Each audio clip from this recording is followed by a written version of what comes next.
너희에게 평강이 있을지어다. 아멘.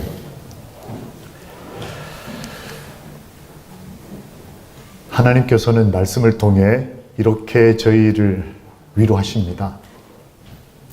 데살로니가 후서 2장 16절과 17절. 우리 주 예수 그리스도와 우리를 사랑하시고 영원한 위로와 좋은 소망을 은혜로 주신 하나님 우리 아버지께서 너희 마음을 위로하시고 모든 선한 일과 말에 굳건하게 하시기를 원하노라. 아멘. 우리를 사랑하시는 하나님께서 주신 이 영원한 위로라고 하는 게 도대체 뭘까요? 예수님은 이 땅에 계실 때에 행복한 분이셨다라고 말씀에 기록되어 있습니다. 예수님의 여러 가지 모습을 저희는 기억합니다. 십자가의 그리스도, 부활하신 예수님, 또 은혜와 사랑을 베푸셔서 먹거리를 나눠주시는 그분, 친절하셔서 아들을 잃어버린 어미의 눈물을 기억하시는 우리 아버지의 모습이 저희 마음에 많이 남아 있습니다. 근데 성경은 또 다른 모습에서 예수님은 행복한 분이셨다. 저는 이게 굉장히 놀랍고 감사하고 기뻤습니다. 예수님은 행복한 분이셨구나. 그래서 그분은 저희에게 너희는, 이스라엘은 행복한 자라고 말씀하실 수 있으셨던 것 같습니다. 여러분과 저는 행복한 사람들로 이 조용한 산에까지 와서 이런 특별한 기도의 시간에 아버지를 볼 수 있으니 참 복된 사람들입니다. 근데 삶의 현실은 만만치가 않습니다. 우리 어르신들 살아가시면서 어둠이 우리 인생에 내려덮일 때에 어떻게 하면 좋겠습니까? 우리가 그렇게 사랑하는 그분은 행복한 분이었다고 말씀하시고 너희는 행복한 사람이라고 말씀하셨는데 왜 안 행복할 때가 있느냐 하는 거예요. 그거 어떻게 이해하면 좋겠느냐? 왜 위로가 필요하냐고 하는 거예요. 실제 예수님의 삶도 결론적으로는 행복한 사람이셨다라고 말씀하시지만 마태복음 17장에 대한 엘렌 화이트의 주석을 보면 그분은 하루 종일 피곤했다. 남을 사랑하고 돕는 것도 너무 힘이 들어서 선교사도 힘들고 신앙도 힘들고 내가 클 때는 형제들이 10명, 8명 별 어려움 없이 큰 것 같은데 이제는 애들 한둘인데 이게 너무 키우기 힘들어. 말도 안 듣고 이게 죽일 수도 없고 이거. 어떤 분은 교회 오는 것이 더 힘들고 외롭다. 차라리 밖에 잘 모르는 애 엄마들끼리 모여서 카페 같은 데서 커피 마시면서 떠들고 남편 욕하고 테니스 치고 이게 훨씬 마음이 편하다는 거예요. 근데 교회만 오면 자꾸 사람 신경 써야 되고 기도도 크게 못 하겠고 옷도 잘 입어야 되고 어떨 땐 차도 애써 빚내서 좋은 차를 타야 되고. 목사님, 저는 교회가 더 외롭고 상처가 됩니다. 어떻게 하면 좋겠습니까? 예수님은 자기가 사랑하는 사람들과 함께 산을 오르셨는데 이 사람들이 처음에는 같이 갈 것처럼 하더니 하나 둘 떨어지고는 끝에 셋이 남았는데 걔네들도 정신 못 차리고 자는 거예요.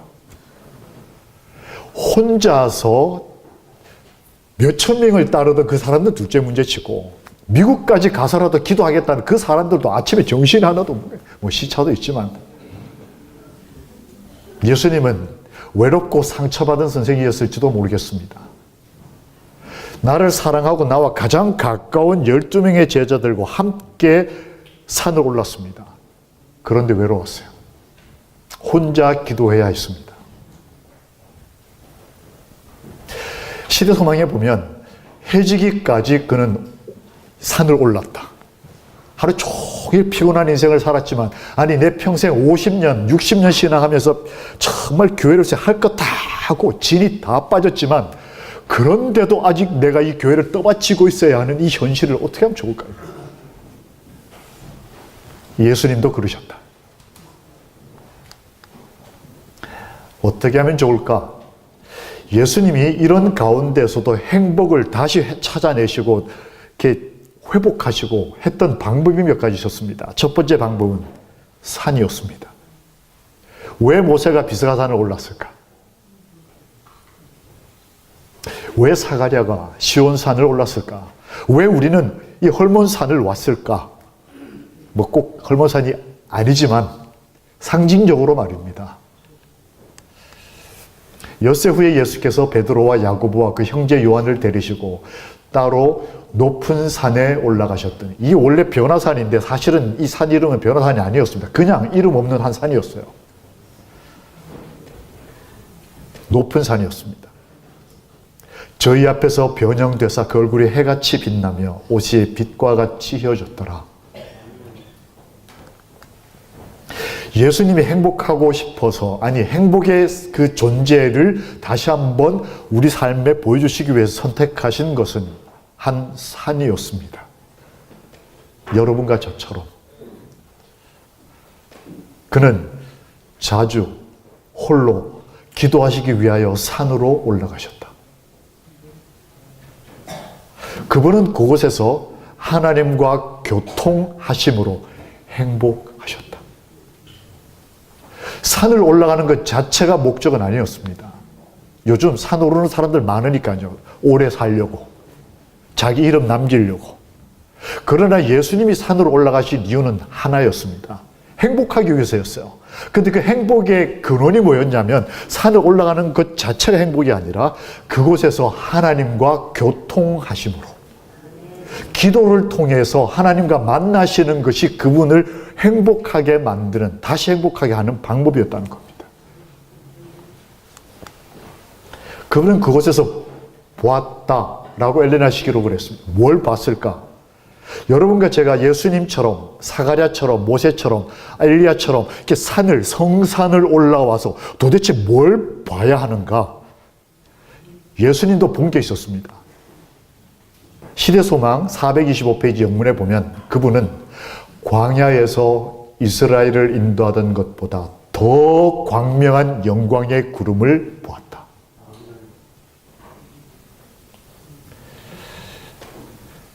산에서 살았던 사람 모세와 산에서 살았던 사람 엘리야가 예수님 옆에 오셨습니다. 산을 좋아하는 사람들끼리는, 기도를 좋아하는 사람들은 이렇게 같이 모이는 것처럼 예수님도 아직 기도가 뭔지를 모르는 제자들은 중간에 다 떨어져 나갔지만 산에서 여호와와 교제하는 것이 무엇인지를 알았던 모세와 엘리야는 예수님과 함께 만났습니다. 이런 놀라운 아침이, 이런 놀라운 저녁이 저희들에게도 있게 되기를 주님의 이름으로 축원합니다. 예수님은 보았어요. 교회는 거룩한 사람이 있어야 훈련이 가능하다. 한 신앙인이 이렇게 썼습니다. 교회에 필요한 것은 아름다운 설교보다 거룩한 삶의 설교다. 복음은 강한 설교뿐 아니라 강한 삶으로 나타나야 한다. 예수님은 행복을 가르치고 행복을 정의하고 행복을 논문을 발표하고 하던 분이 아니시고, 행복한 삶을 사시고 그게 깨어지는 현실 가운데서는 어떻게 행복해지는지를 하나님과 교제하시고 기도하심으로 보여주시는 참 좋은 아버지셨습니다. 그리고 그분은 들었다라고 기록되어 있습니다. 마태복음 17장 5절. 이는 내 사랑하는 아들이요 내 기뻐하는 자라. 여러분과 제가 이곳에서 기도하면서 너는 내가 사랑하는 딸이고 내가 정말 기뻐한다, 내가 너의 평생을 안다, 이렇게 저에게 말씀해 주시면 얼마나 용기가 되겠습니까? 혹시 하나님 저한테는 그렇게 말씀 안 하시더라도 내 목숨과 바꿔도 아깝지 않을 내 새끼들은 제발 아버지 안다고 말씀해 주시고 사랑한다고 말씀해 주시고 내가 너의 아이들을 기뻐한다고 말씀해 주십시오.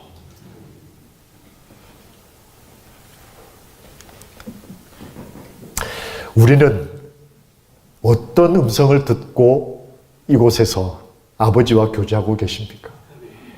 기도는 종종 말하는 것이 아니라 듣는 것임을 저희는 압니다.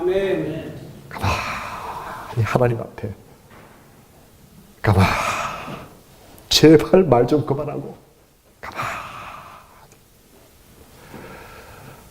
생각도 멈추고 말도 멈추고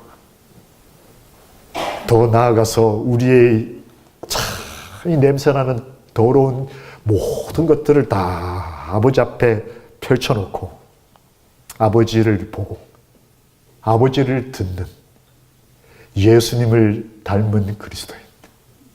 예수님은 이렇게 행복을 회복하셨다.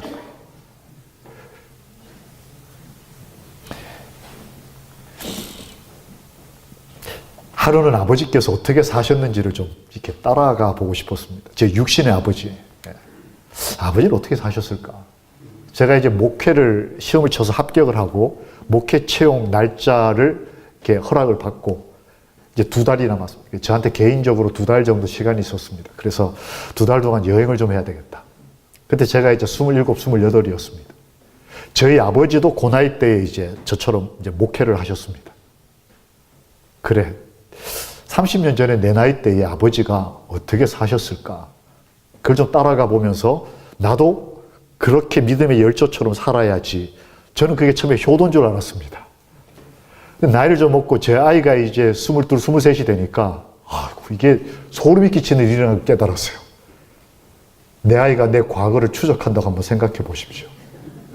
우리 아버지가 어떻게 살았는지, 우리 어머니가 뭘 생각하고 사는지, 이거 조사하고 다닌다고 생각 한번 해보세요. 저는 그때 그게 효도인 줄 알았어요. 그래서 어쨌든 이제 아버지의 첫 목회지자 이제 제 나이 또래에 젊은 아버지가 어떻게 살았을까 하는 곳을 찾아갔습니다. 한국에 있는 남해에 있는 한 조그마한 섬입니다.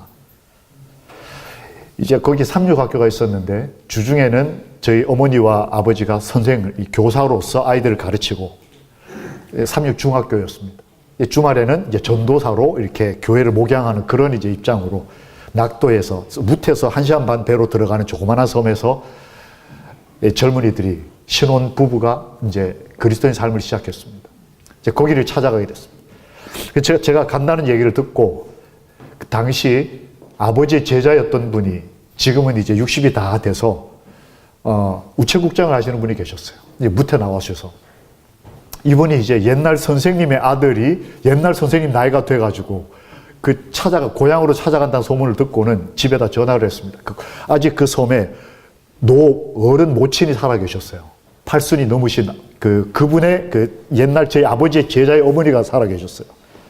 어머니한테 전화를 해서 옛날 김 선생 아들이 지금 커가지고 이제 거기를 가니까 잘해주라고.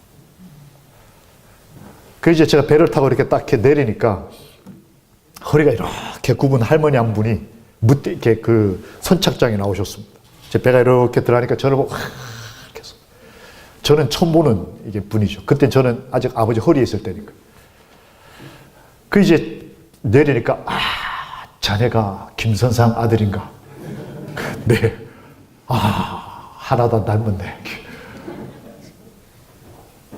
따라오라고.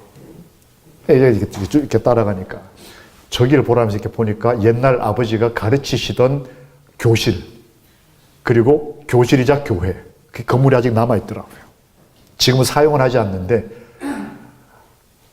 그래서 제가 들어갔습니다. 이렇게 들어가 보니까 거미줄에 엉망인데 요만한 창문이 하나, 보니까 바다밖에 안 보여요. 내 나이 또래 한 젊은이가 이 망망대해를 바라보면서 도대체 뭐 생각하고 살았을까?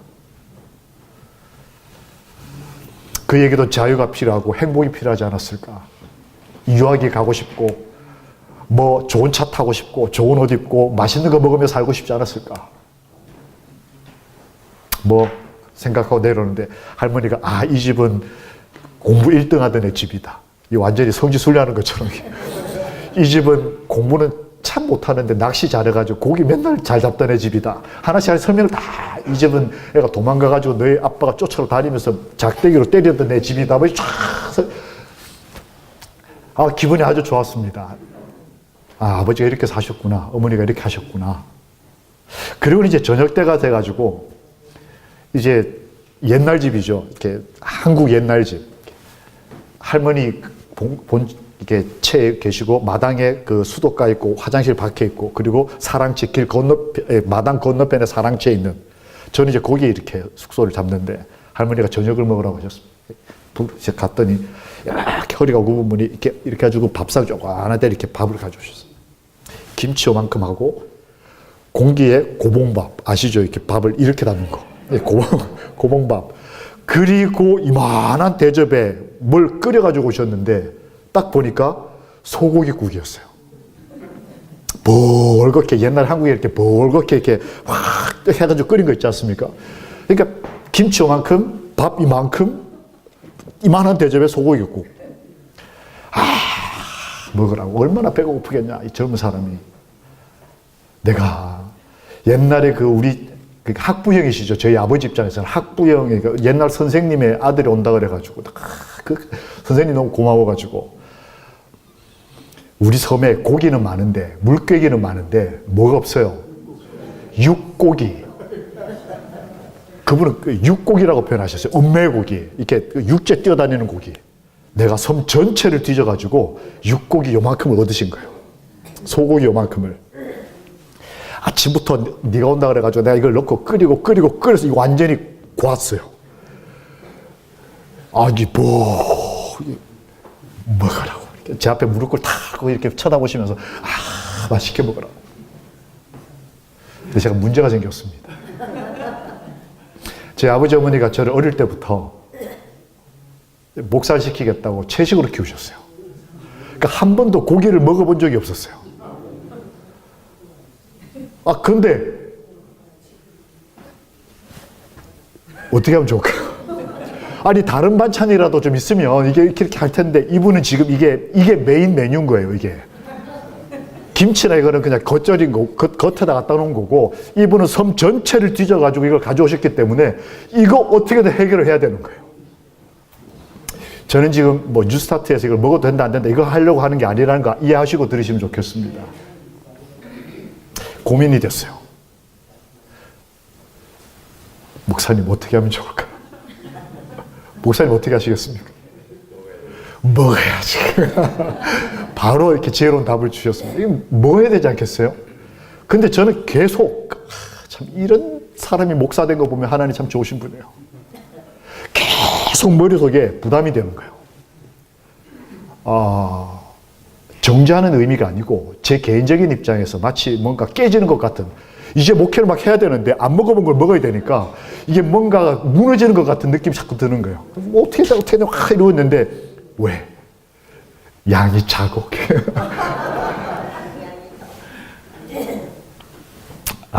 먹어야 되겠다. 그리고는 이거 빨리 끝내야 되겠다 생각을 했어요. 그래서 이 밥을 여기다가 넣고 비볐어요.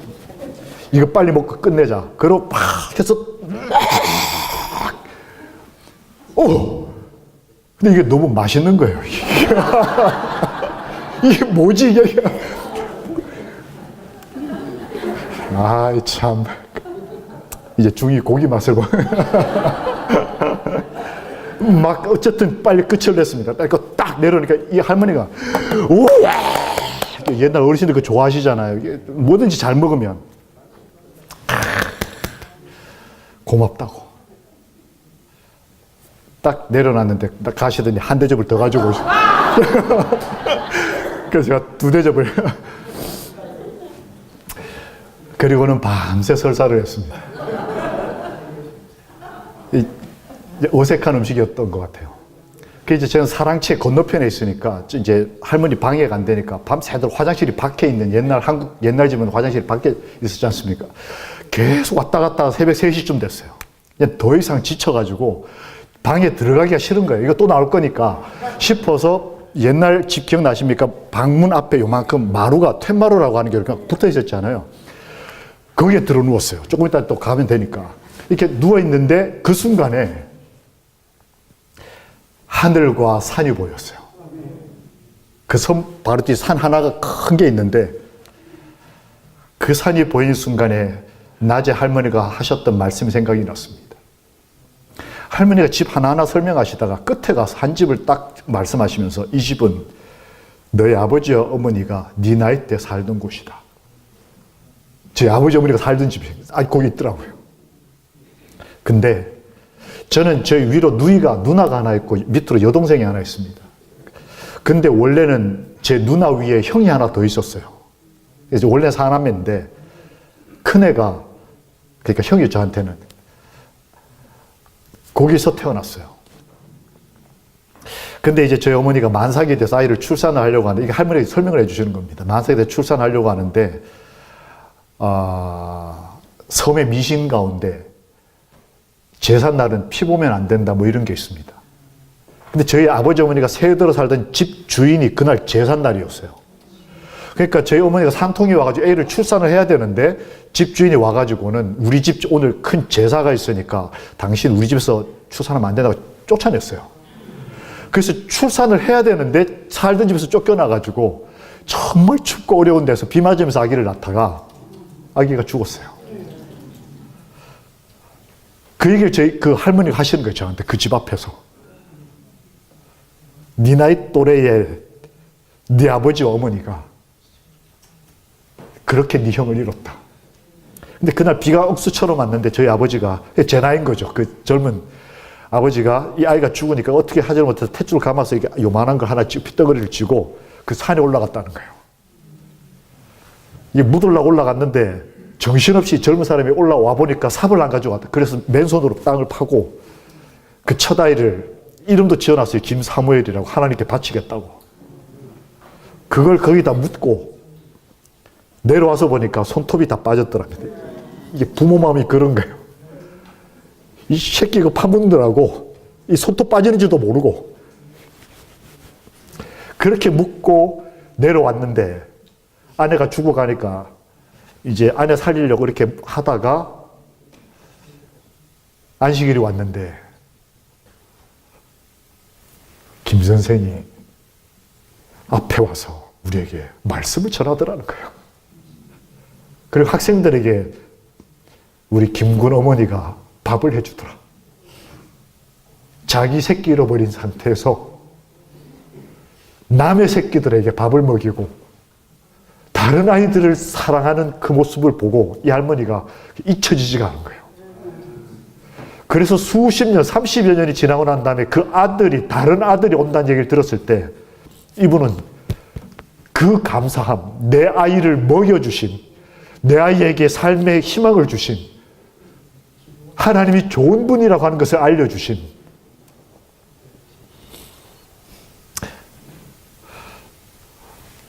그래서 섬 전체를 뒤져가지고 이 고기를 구해다가 저를 먹이신 거예요.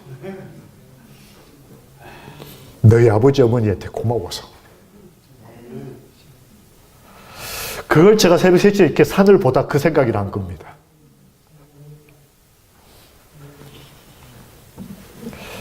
얼마나 감사한지.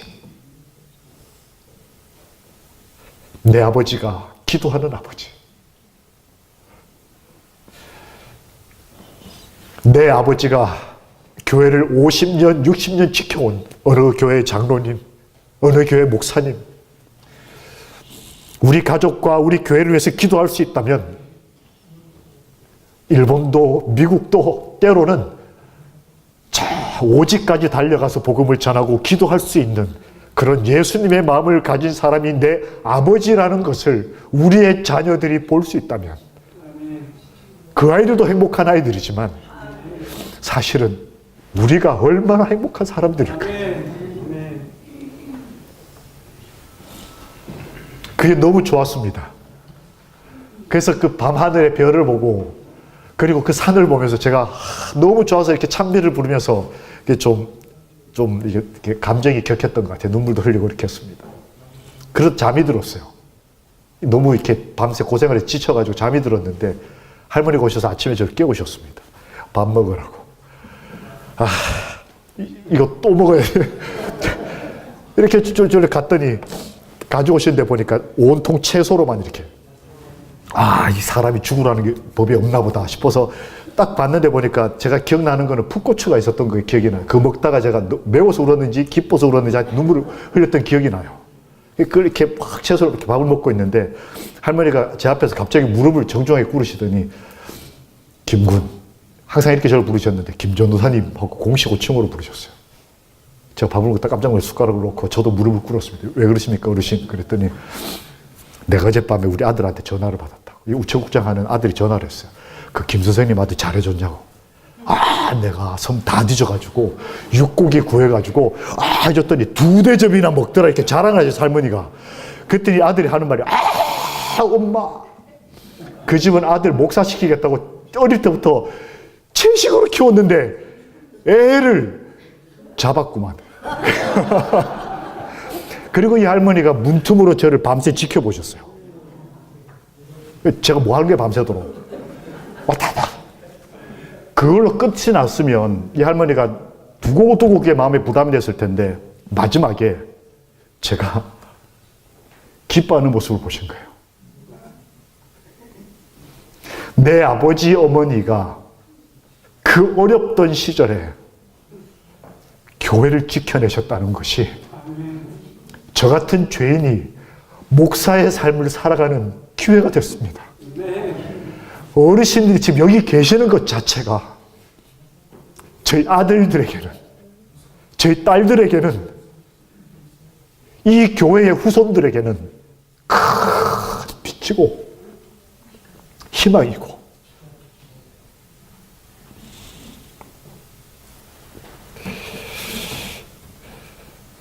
은혜입니다. 아멘.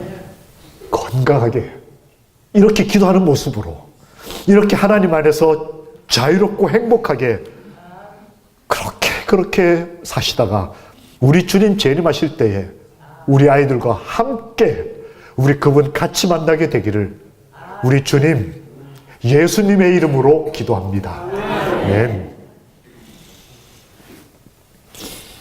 내가 미안하다고 말씀하시면서 할머니가 여러 얘기를 하셨는데 제 마음에 남았던 한 말이 있습니다. 김 전사님, 아버지처럼 살아.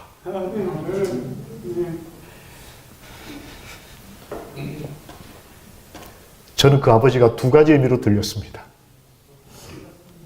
제 육신의 아버지이기도 하고 그 한 죄인을 주의 종으로 만들어서 저에게 생명을 나눠주시고 대를 이어서 하나님의 사람으로 살아갈 수 있는 놀라운 은혜를 주신 진짜 우리 아버지, 우리 하늘 아버지의 은혜, 예수님처럼 살아.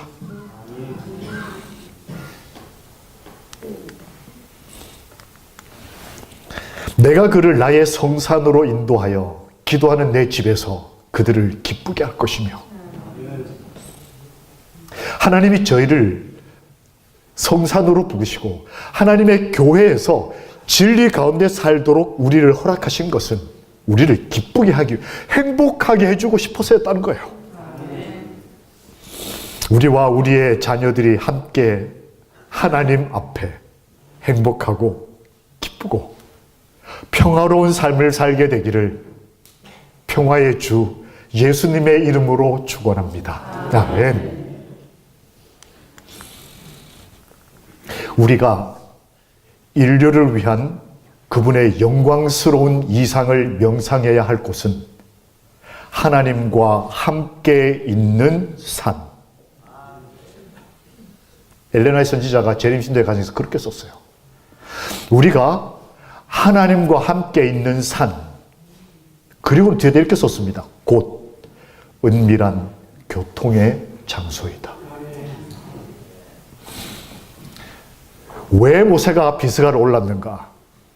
왜 사가랴가 시온산을 올랐는가? 왜 예수님이 변화산을 올랐는가? 왜 감난산을 올랐는가? 그 이유는 어떤 산, 헤르몬산이 중요한 게 아니고 나만의 산, 즉 하나님과 함께 있는 은밀한 교통의 장소. 골방일 수도 있고 때로는 빌딩 숲 한가운데일 수도 있고, 때로는 바닷가일 수도 있고, 하나님과 함께 있는 그 거룩한 산을 우리 모두 삶과 기억 속에 가지게 되는 참 행복한 그리스도인이 되기를 소망합니다. 그러므로 시편 121편에 그걸 경험한 한 믿음의 열조는 이렇게 말했습니다. 내가 산을 향하여 눈을 들리라. 나의 도움이 어디서 올까? 나의 도움이 천지를 지으신 여호와에게서로다.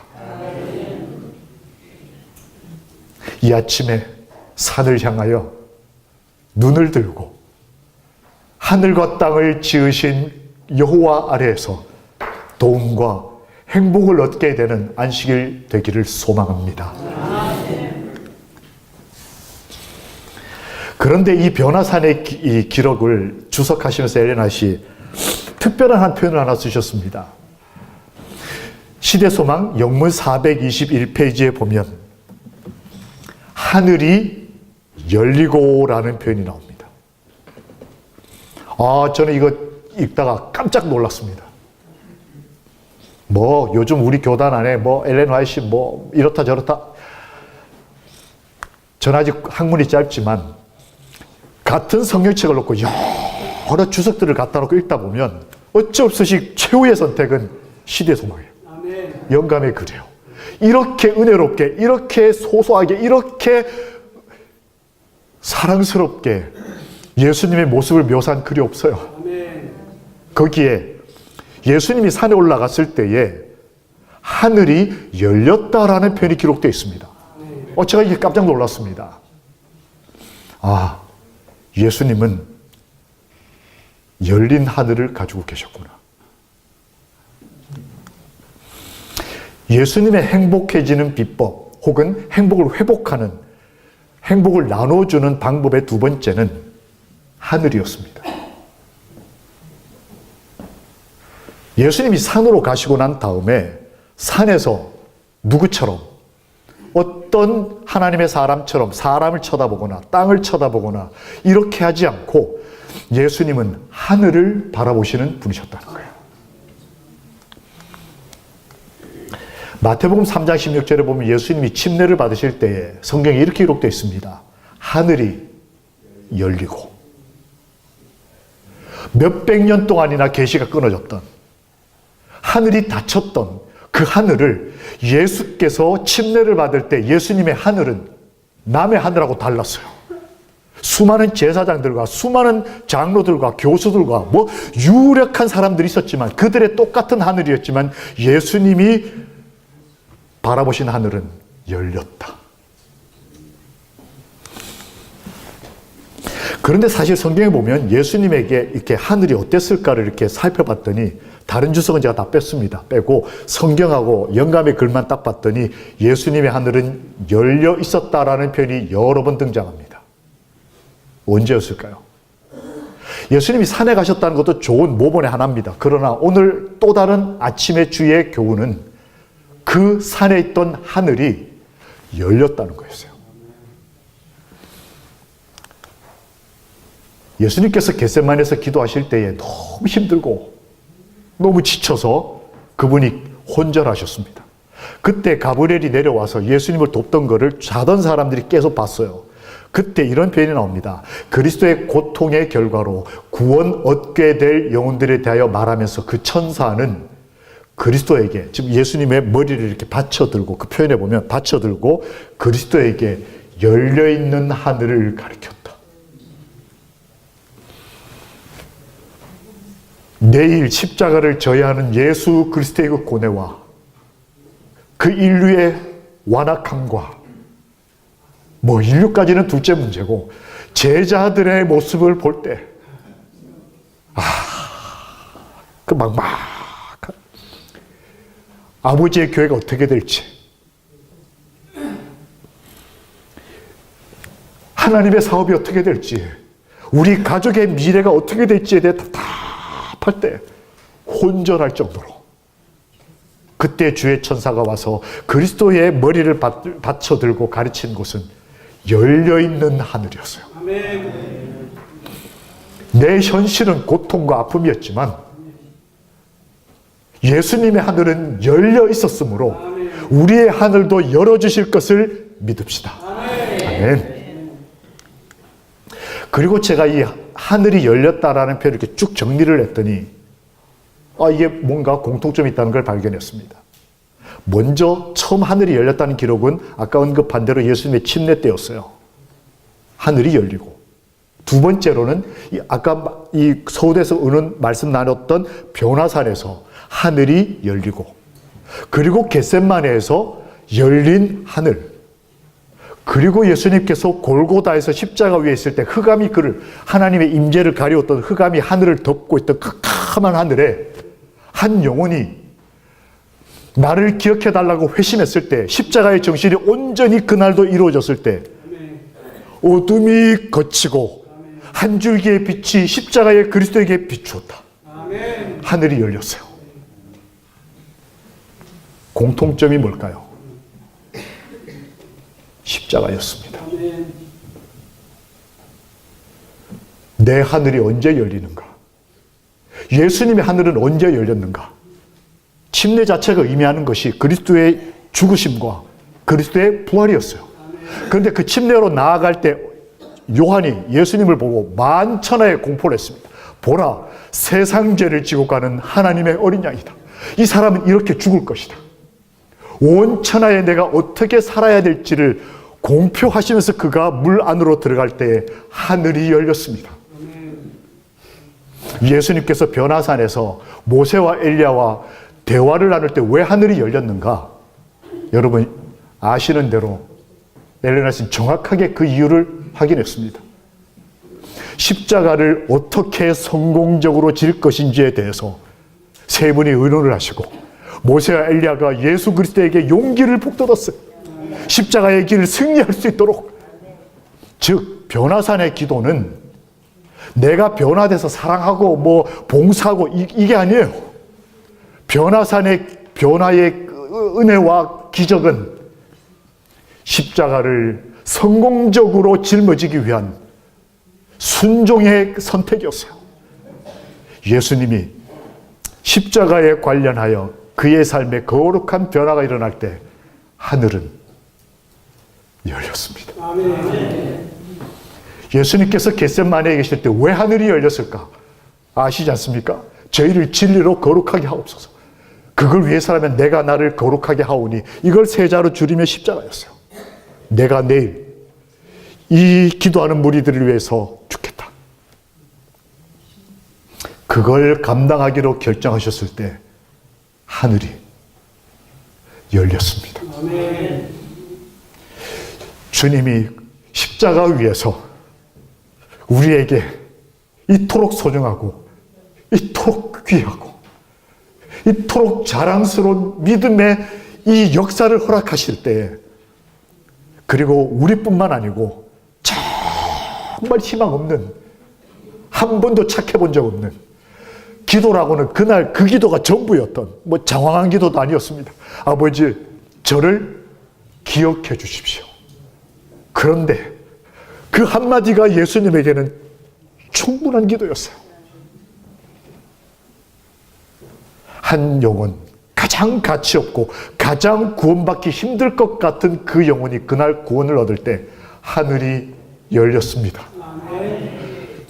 십자가가 높이 세워질 때, 즉 우리가 행복해지고 우리가 산에 올라와서 기도할 때 하늘을 바라보는 것은, 하늘이 열리는 것은 내 기도가 응답을 받고 뭐 내 암이 낫고 내 아이들이 결혼 잘하고 좋은 대학 가고, 그거는 하나님 주시는 선물 중에 아주 작은 것들.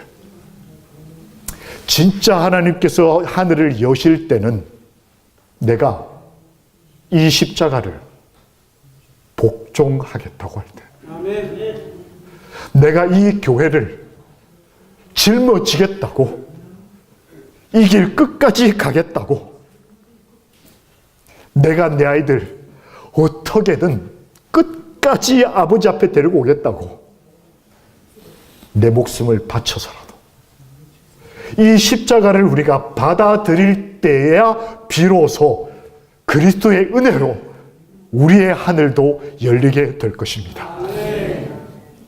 우리의 하늘은 십자가가 전부.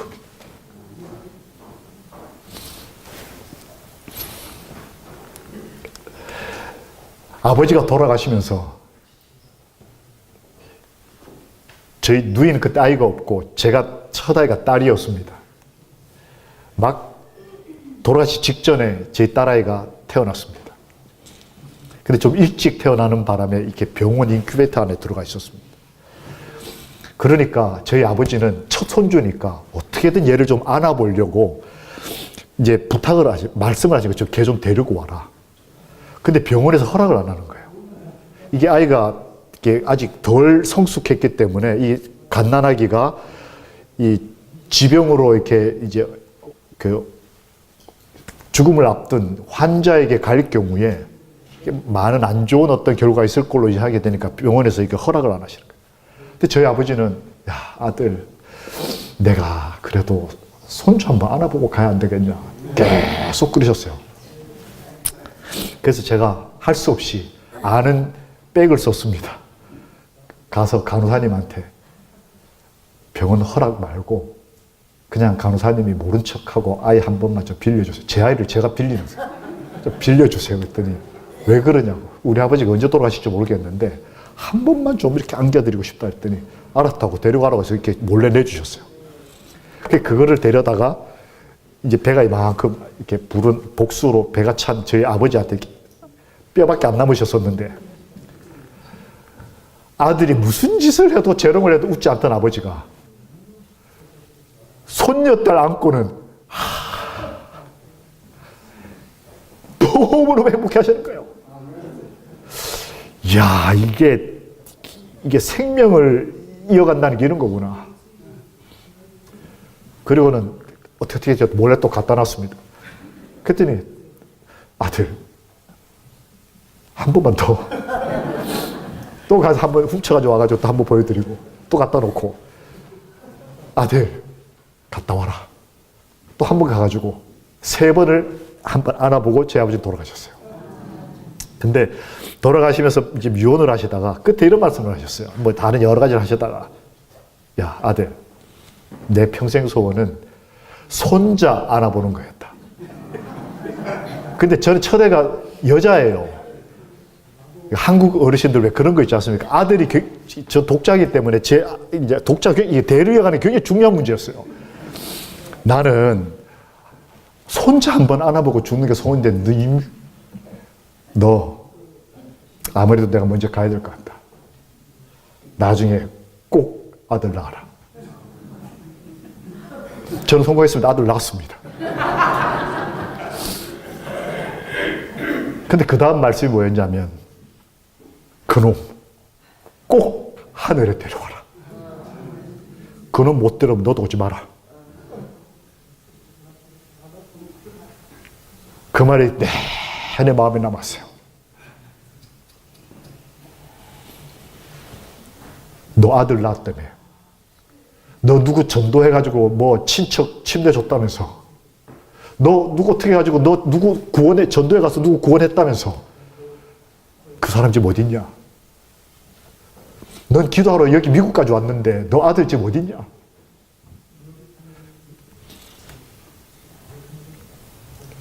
만약 제가 아들 안 데리고 하늘 가면 아버지한테 아마 맞을 겁니다. 아들 낳았다면서. 우리의 자녀들, 우리의 성도들, 우리가 그렇게 하나님 앞에 사랑한다고 말하는 그 사람들. 예수님께서 왜 하늘을 여셨을까? 우리에게 먹을 거 주시고 입을 거 주시고 아픈 사람 치료해 주시고 다 맞아요. 아버지 당연히 어머니 당연히 그렇게 하실 겁니다. 근데 더 중요한 목적은 그렇게 해서 행복하게 이 땅에서 잘 먹고 잘 살아서 끝이 아니고 그러고 난 다음에 반드시 어디로 오라? 하늘로 오라. 그래서 내가 십자가를 졌다고 말씀하신 것입니다. 갑자기 어둠이 십자가에서 거쳤다. 그때 예수께서는 삼라만상을 울리는 듯한 나팔 소리 같은 맑은 음조로 다 이루었다. 여러분과 저와 우리의 후손들, 우리 아이들까지 구원하시기에 합당한 조건과 자격과 모든 것을 다 이루신 분이 우리가 그렇게 좋아하는 그분 예수 그리스도이심을 인해 이 아침 이 안식일에 여호와를 찬양합니다. 언어가 다르고 피부가 달라도 종교가 달라도 우리에게 십자가를 허락하시고 그 십자가의 예수 그리스도를 통해서 하늘을 열어주신 그분. 야, 멋지지 않습니까? 예수를 믿는다면 예수의 삶의 방식도 믿어야 한다. 제가 한 책에서 읽었던 글입니다. 예수를 믿는다면 예수의 삶의 방식도 믿어야 한다. 예수님께서는 그렇게 베드로의 하늘을 여셨어요. 여러분, 베드로가 이렇게 꿈꾸지 않습니까? 하늘이 열리고 보자기가 내려왔어요. 베드로의 입장에서는 영혼을 구원하는 것이었습니다. 그런데 그 전에 예수님께서 그에게 말씀하시기를 너도 나처럼 팔을 벌리리니 나를 따르라. 베드로에게 하늘이 열리는 것은 그 전에 십자가가 있었다는 거예요. 또 신약에서 하늘을 열었던 사람이 스데반입니다. 그가 예수 그리스도의 이름을 위해 사울이라고 하는 한 청년 앞에서 목숨을 바칠 때 그의 하늘이 열렸어요. 내가 하늘이 열리고 예수 그리스도를 본다고 말함으로 그는 그의 피를 바쳐서 신약 성경을 기록하는 한 젊은이를 구원하였습니다. 재림교회가 흔들릴 때에, 대실망으로 흔들릴 때에 아버지께서는 하늘을 여시고 하늘 성소를 여시고 예수께서 어디에 계신지를 보여주심으로 우리 재림교회에게 새 소망을 주시는 분이셨습니다. 그분께서 감람산에서 하늘을 바라보시도록 우리에게 권고하시면서 이렇게 기록을 남기셨습니다. 이 말씀을 마치시고 저희 보는 데서 올리워 가시니 올라가실 때 제자들이 자세히 하늘을 쳐다보고 있는데 이 예수는 하늘로 가심을 본 그대로 오시리라. 우리가 어느 날 이 세상이 보는 똑같은 하늘을 보고 있지만 그 하늘이 그리스도의 십자가의 은혜로 열리고 그분 예수께서 재림하시는 것을 우리가 보게 될 것입니다. 우리 아이들과 함께, 내 사랑하는 남편과 함께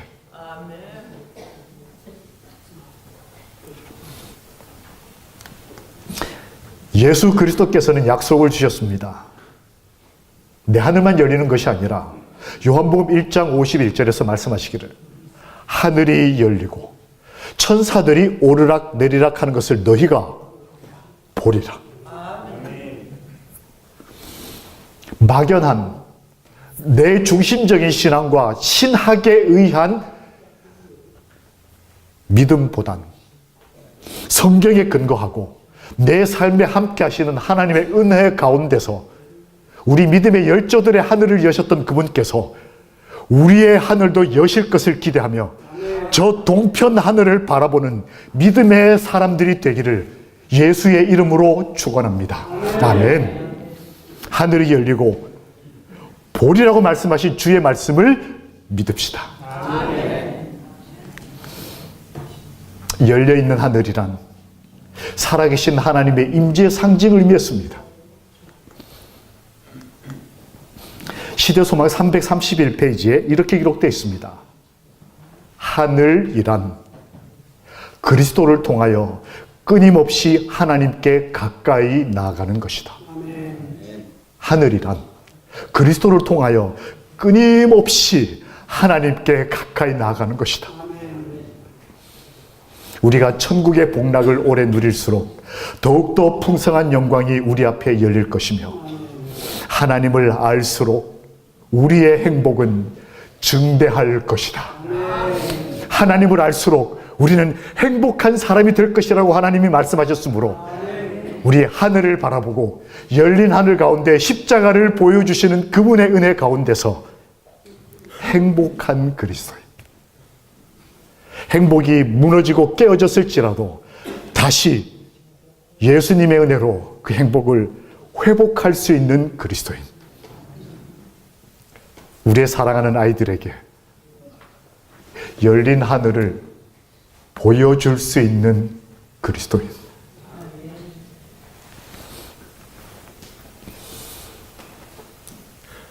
출장을 갔다가 이제 안식일 오후에 조금 늦게 집에 도착을 했습니다.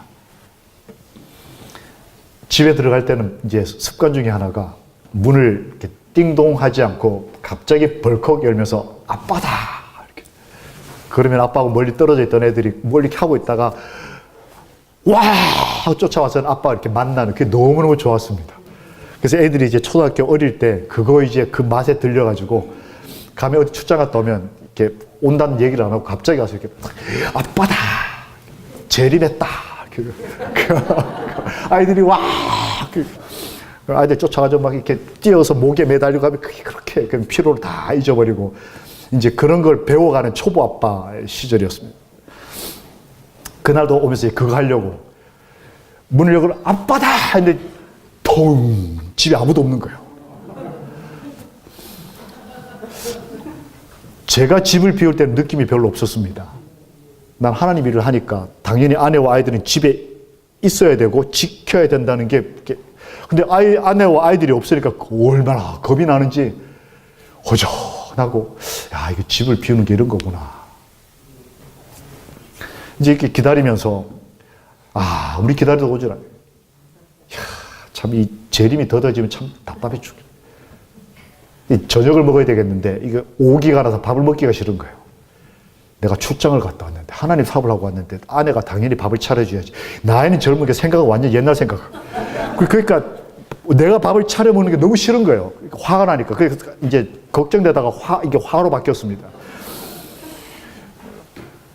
식탁에 앉아서 기다리는 거예요. 딱. 그런데도 안 오는 거예요. 식사 시간이 한 1시간이 지났는데도. 이제 뭐 어떻게 마음이 추스리를 이제 못해서 제가 이제 나가가지고 그때 그 병원, 그 서울병원 안에 제가 살 때였습니다. 동중안 앞에 부장할 때였습니다. 그 뒤가 산이지 않습니까? 배봉산. 그래서 제가 이제 산을 올라갔어요. 답답하고 이렇게 속이 걱정이 되니까 산을 몇 번 왔다 갔다 하는데 시간을 딱 보니까 밤 11시가 넘은 거예요. 배는 고프고 애들은 안 오고 걱정은 되고 화는 나고 어디 말할 데는 없고 이게 막 여러 가지가 복잡해지니까 믿음이고 뭐고 하나도 생각이 안 나고 집에 들어갔습니다. 12시가 딱 넘어가니까 그때부터는 이제는 초조해가지고 이건 무슨 일이 났다. 근데 12시가 넘어서 저 1층에 저 집이 3층이었는데 1층에서 사람 올라오는 발자국 소리가 들렸습니다. 이렇게 들어보니까 계속 올라오길래 이거는 아내와 아이들이다. 이제 문 앞에 가 섰어요. 반대로 제가 문 안에서 문을 열면서 아빠다 이거 하려고 제가 이렇게 문 앞에 섰습니다. 이렇게 올라왔어요. 바로 문 앞에쯤 왔을 때 제가 문을 확 열었습니다. 근데 아내가 제 옆을 훅 지나갔어요. 그 조금 있다 딸애가 훅 지나갔습니다. 여러분 그림자 놀이라고 혹시 아십니까? 제가 여기 서 있는데 사랑하는 아빠가 내가 세상 끝날까지 너희와 함께 있겠다고 말하고는 항상 집에 가정에 옆에 어떻게든 기도라도 제발 해라 이러고 옆에 있는데 딸애도 쭈쭈쭈쭈 올라가다 아들애도 저는 완전히 그림자였던 거예요. 지나갔어요. 저는 화가 갑자기 이렇게 끊어졌습니다. 이게 무슨 상황이지? 이게 내가 화를 내는 게 아닌가?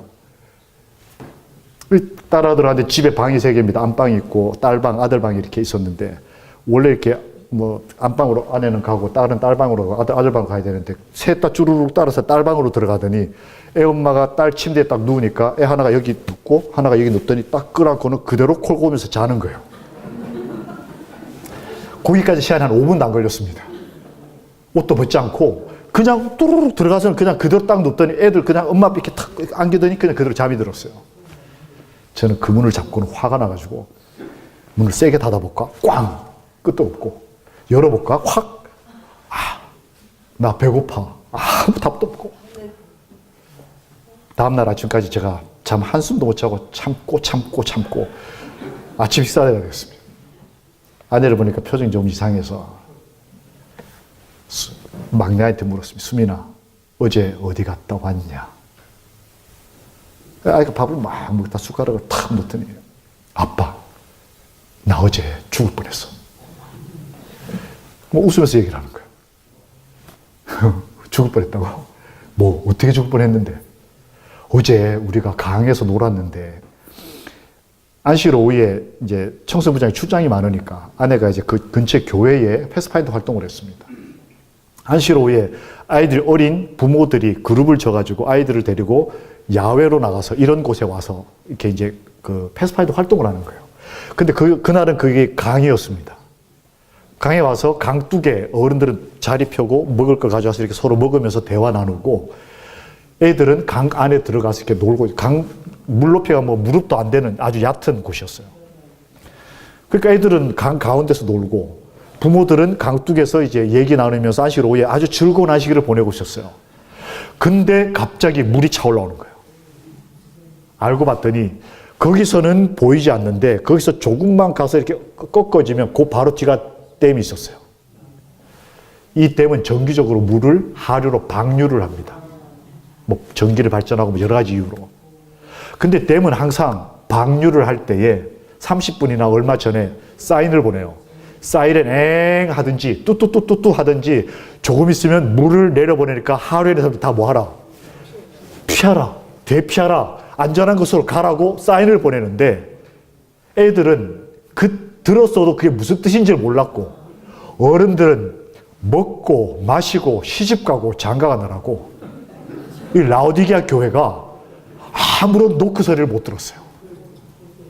그냥 안식을 잘 지키고 있고 직업 좋고 애들 데리고 나와서 안식 오후에 행복하게 이런 천연계에서 맛있는 거 먹으면서 아주 좋은 안식을 껴드려요. 근데 아무도 경고의 기별을 듣지 못했어요. 애들이 놀다가 보니까 물이 막 올라오는 거예요. 이게 댐을 이렇게 물이 뭐 이미 애들이 엄마 살려줘 했는데 이미 늦었어요.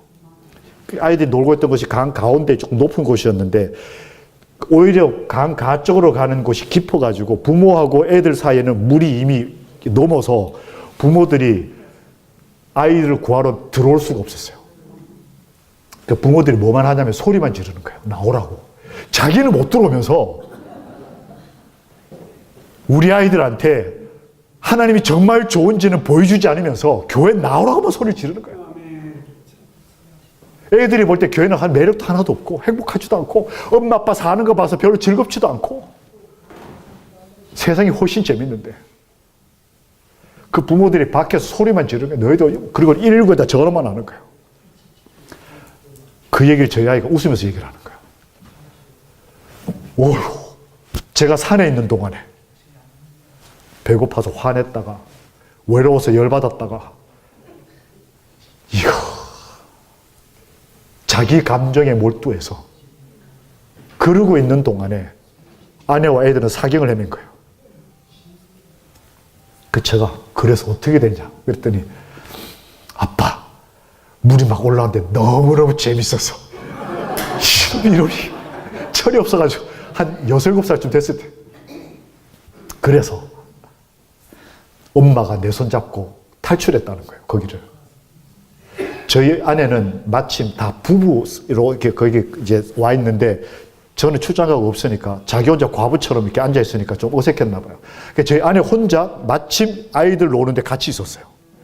그러니까 아내가 이렇게 보니까 물이 차올라오니까 밖에 있는 어른들에게 도움을 받지 못하고 그러니까 아내 판단에 이거 강 넘어가야 된다. 도강이라 그러죠. 강을 넘어가서 한 놈이라도 살린다고 생각을 한 거예요. 그래서 제 아들아이를 잡고 강을 건넜습니다. 근데 손이 두 개지 않습니까? 건너면서 제 아들이 하는 얘기가 엄마가 내 손 잡고 우리 친구가 하나 있었어요. 자기 나이 또래 남자애가 하나 있었는데 그 친구 손을 잡고 둘을 데리고 강을 건넜다는 거예요. 저는 딸이 있고 아들이 있거든요. 딸은 2살 위에. 근데 내 딸은 남겨놓고 남의 애를 잡고 강을 건넜다는 거예요. 제가 순간에 깜짝 놀랐습니다. 그 아이가 한 집에 무녀 동남이에요. 딸이 없고 아들만 하나 있는 집의 아이인데 그때도 요만했고 지금 다 컸는데도 요만해요. 아내 판단에 물이 차오르면 제일 먼저 떠내려갈 게 예거 같은 거예요. 그러니까 좀 초등학교 2살 위에 있는 큰 애들은 너희들 이거 강에 있는 억새풀 같은 걸 잡고 버티라 그래 놓고는 더 어린 이 남자의 둘을 잡고 탈출을 시도한 거예요. 근데 아빠, 강 건너다가 그 친구를 엄마가 손에서 놓쳤어. 떠내려간 거야, 얘가. 그러니까 엄마가 강둑을 잡았던 손을 놓고 자기하고 같이 떠내려가면서 걔를 잡아가지고 건져 올렸다는 거예요. 아빠, 너무 재밌었어. 그게 지금 죽으로 떠내려가는 건지도 모르고. 근데 그때 저는 화를 내고 있었어요. 하나님의 일을 했다는 이유 하나만으로. 아내와 아이들이 내 기준에 맞춰서 살지 않는다는 이유 하나만으로 열받아 있었어요. 애들은 사경을 헤매는데. 참. 이런데도 하나님께서 여기에 세우신 거 보면 우리 하나님 참 좋으신 아버지. 저희를 이렇게 허락하시는 우리 아버지 참 좋으신 분이에요. 근데 제가 눈에 띈 게 누구였냐면 제 딸아이였습니다. 딸이 그때까지 말도 안 하고 밥만 먹어요. 자기가 딸인데 자기를 놓고 엄마가 누구를 잡고요? 남의 애를 잡고 도망을 간 셈이 된 거예요. 그러니까 이 딸이 얼마나 그 배신감과 그 버려진, 그러니까 그래서 제가 수린하고 딸 이름 부르더니 이까 차 있다가 제가 쿡 찔렀더니 엄마가 나를 버렸어. 그 어른의 그 결정을 이해를 못하는 거야. 딸아이는 이해를 못하는 거예요. 자기야 말고 여자 친구들이 몇 명 더 있었는데 그 가운데 억새풀 같은 걸 잡고 이제 어른들이 그거 잡고 버텨라. 그러니까 이제 여자애 한 5-6명이 그거를 잡고 서로 이렇게 어깨동무하고 그 억새풀을 잡으면서 물살은 세지고 그거를 버텨내면서 이렇게 잡고 있는 그 상황에서 이 딸애가 울다가 갑자기 표정이 밝아지면서 근데 아빠 하면서 울음을 멈췄어요. 그리고 이렇게 얘기를 하는 겁니다. 아빠, 근데 우리가 하나님한테 기도를 했거든요. 여자애들끼리 곧 남아가지고 부모들은 이쪽 강둑에, 제 아내는 이쪽 강둑에 다 탈출하고 난 다음에 어른들 다 떠나고 난 다음에 애들만 그 새 속의 물결 가운데 딱 버려졌는데 이 여자애들이 배운 게 있어가지고 우리가 기도하자 그랬대요. 누가. 그래서 이렇게 잡고는 기도를 했대요. 아주 짧은 기도. 하나님 살려주세요. 근데 아빠, 하나님이 저희를 살려주셨어요. 물이 이렇게 차올라다가 여기서 딱 멈췄어요. 어른들이 119 연락을 하니까 119가 댐에 연락을 하고 댐이 물을 급히 이렇게 수문을 막았습니다. 물이 내려오는 게 언제 멈췄냐면 이 아이는 그걸 몰라요. 그 과정을 모르지만 이 아이는 자기들이 하나님께 살려달라고 기도를 했더니 물이 멈추더라는 거예요. 그래서 발꿈치를 들고 여기서 호 하면서 아빠, 하나님이 우리를 살려줬다는 거예요. 그때 아이의 눈에서 빛나던 거룩한 빛을 저는 잊어버릴 수가 없어요. 부모가 사랑해서 줄 수 없는 그것. 좋은 대학을 보내고 좋은 옷을 입히고 좋은 음식을 먹여서는 결코 볼 수 없는 그 빛을, 하늘의 빛을 하나님께서 많이 주실 수 있는 하나님의 은혜를 경험한 사람이 가지고 있는 그 빛을 저는 딸아이 눈에서 보고 얼마나 행복했는지 정말. 내 아이의 하늘이 지금 열렸다.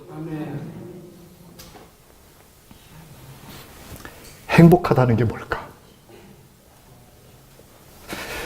우리 아이들이 행복한 것을 경험하는 것이 과연 뭘까? 너희가 하늘이 열리고 천사가 오르내리는 것을 보리라. 우리가 그리스도를 통하여 하나님을 알아가면 알아갈수록, 그 하늘로 가까이 가면 갈수록 우리의 행복은 커지고 깊어지고 아름다워지고 온전해질 것이라고 우리 행복하신 예수님께서 우리의 삶을 행복해지라고 그렇게 약속해 주셨습니다. 시대수막 142페이지에 주님이 이렇게 말씀하셨습니다. 내가 너희를 위하여 하늘을 열어 놓았다. 과거의 믿음의 열조들만이 아니라 저희와 저희 사랑하는 아내, 저희가 사랑하는 남편, 우리가 사랑하는 우리의 아들과 딸들, 그리고 우리의 손주들에 이르기까지 예수께서는 그분의 십자가로 우리가 하늘로 갈 수 있도록, 하늘 성수까지 그대로 전진할 수 있도록 주님은 내가 너희를 위하여 내 가슴을 열고 하늘을 열었다고 말씀하셨습니다. 그분이 우리의 구세주심을 인하여 여호와를 찬양합니다. 행복한 예수 그리스도께서 이 아침에 영원한 위로가 되사, 다른 어떤 것도 아니고 그분 예수님이 우리의 영원한 위로가 되사 우리 마음을 위로하시고 모든 선한 일과 모든 선한 말에 굳건하게 하시기를 원하노라. 여호와께서 저희를 기억해 주시기를 예수 그리스도의 이름으로 기도합니다. 아멘.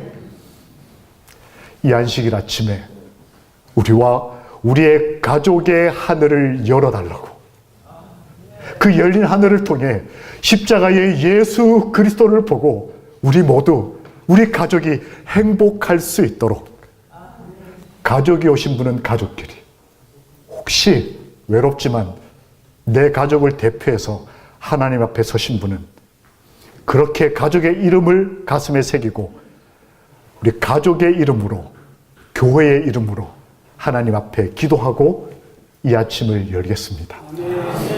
가족이 오신 분은 가족들끼리 함께, 혹시 혼자 오신 분은 외로워 마시고 우리 아버지 예수님과 함께 열린 하늘을 바라보고 우리 가족과 교회를 위해 기도하고 안식일을 시작하겠습니다. 함께 기도하시겠습니다.